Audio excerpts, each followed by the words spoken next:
প্রকাশ্যে এবার জমি মাফিয়াদের দৌরাত্ম্য কার্যত রণক্ষেত্র পরিস্থিতি তৈরি হলো এবার মালদার হরিশ্চন্দ্রপুরে, যেখানে ইতিমধ্যেই গুলি চালানোর অভিযোগ উঠছে। একে অপরের বিরুদ্ধে কার্যত ইটবৃষ্টি থেকে একেবারে গুলি চলছে এবং কার্যত দুপক্ষের অন্তত 5 জন আহত হয়েছে বলে খবর পেয়ে ঘটনাস্থলে পৌঁছে পুলিশ এবং পরিস্থিতি নিয়ন্ত্রণে আনার চেষ্টা করে।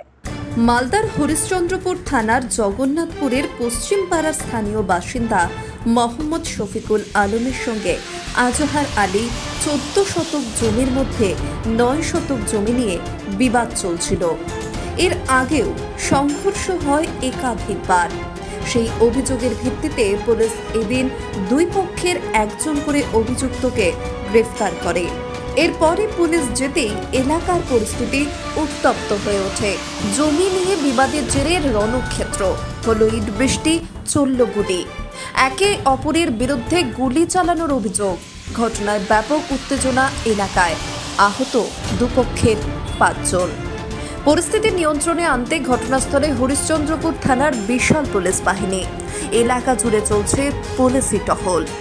শফিকুল আলমের অভিযোগ, পুলিশ যাওয়ার পর তাদের বাড়িতে হামলা হয়, বাড়ি ভাঙচুর করা হয়, গুলি চালানো হয়। ইটের আঘাতে তাদের পক্ষে 4 জন আহত হয়েছে। পাল্টা গুলি চালানোর অভিযোগ অপর পক্ষেরও। দুই পক্ষই তৃণমূলের সঙ্গে যুক্ত। গত কয়েকদিন আগে একবার আমাদের বাড়িতে হামলা চালিয়েছিল, তার একটা মামলা হচ্ছে। মামলার পরিপ্রেক্ষিতে আজকে সকালবেলায় পুলিশ ওটাকে অ্যারেস্ট করে। একজনকে অ্যারেস্ট করার পরে আজকে শুক্রবারের দিন নামাজ পড়ে সবাই বাড়িতে এসেছে। এবার সবাই নিজের কাজে কিন্তু বেরিয়ে যায়। এবার ওরা পরিকল্পনা করেছিল, পরিকল্পনা করে ওরা কিন্তু পুরো বাড়িতে আমাদের হামলা চালায় এবং বাড়িঘরের সম্পূর্ণ ভেঙে তছনছ করে দিয়েছে। আমাকে লক্ষ্য করে গুলি চালাই। এরা হচ্ছে তাজমুল হক, আলাউদ্দিন, মাইনুল হক, মোজাহার আলী, আকবর আলী, এদের সঙ্গে আরও অনেকে। তাজমুল হক, আলাউদ্দিন, মোজাহার, এরা কোন গুলি চলেছে, দূরে চলেছে। পুলিশ এসে সে গুলির খোল উদ্ধার করেছে, পুলিশ নিজে দেখেছে। তার এর আগে একটা গন্ডগোল, জমিকে কেন্দ্র করে একটা গন্ডগোল হয়েছিল এবং আমাদের লোককে মেরেছিল, 3-4 জনকে জখম করেছিল। তার পরিপ্রেক্ষিতে আসামি হয়েছিল ওরা। সেই চেষ্টা চালানোর জন্য গত কয়েকদিন আগে আমাদেরকে মারধর করে জমি দখলে এসেছিল। এবার একটা কেস হয়েছিল। কেস হওয়ার পরে অ্যারেস্ট করার পরেই ওরা কিন্তু উত্তেজিত হয়ে আমাদের কিন্তু পুরো বাড়ি ঘরে হামলা করে। ওর বাবাকে উঠিয়ে নিয়ে গেল, বাবাকে উঠার পরে ওরা হামলা করে বেরিয়ে গেল। কার বাবাকে উঠিয়ে নিয়ে গেল? তারপরে ওরা মারধর চালু করে দিল, ইট চালাচ্ছে, পাথর চালাচ্ছে, বললম ফাঁসা, মানে সব কিছু হাই ফাট বের করে নিয়ে চলে আসছে আমরা মারতে। বলছি আপনাদের তরফ থেকে গুলি চালানোর একটা অভিযোগ উঠে আসছে। গুলি চালানো হয়েছে? ওই চালাচ্ছে স্যার, ওই গুলি চালাচ্ছে, শফিকুল গুলি চালাচ্ছে, শফিকুল গুলি মেরেছে। চাইছি যে সমাধান জায়গা জানে ই হোক। কটা গুলি চলেছিল? 4-5টা গুলি চলেছে। কি করেন? আমরা টিএমসি। আর ওরা নির্দল করেছে, টিএমসি নয় স্যার, নির্দল করেছে। এদিকে এই ঘটনা সামনে আসতে বিজেপির অভিযোগ, আইন শৃঙ্খলার পরিস্থিতির বিশাল অবনতি হচ্ছে। বারবার জমি নিয়ে এই ধরনের ঘটনা ঘটছে। পুলিশ প্রশাসনের উপর ভরসা নেই সাধারণ মানুষের। কোথা থেকে আসছে এত অস্ত্র, প্রশ্ন বিজেপির। এর মধ্যে তৃণমূলের সক্রিয় মদত রয়েছে বলেও দাবি বিজেপি নেতার।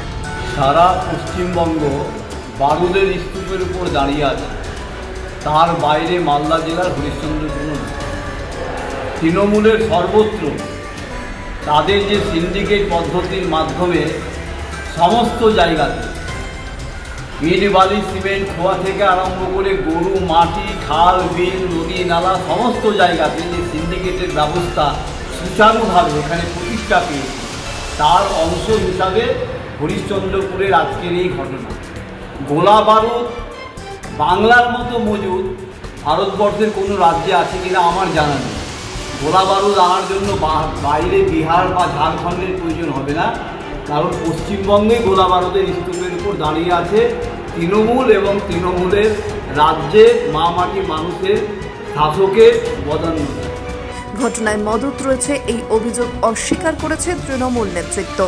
তাদের দাবি বিজেপি শাসিত পার্শ্ববর্তী বিহার থেকে অস্ত্র আসছে, তবে সক্রিয় পুলিশ, উপযুক্ত পদক্ষেপ নেওয়া হবে অভিযুক্তদের বিরুদ্ধে।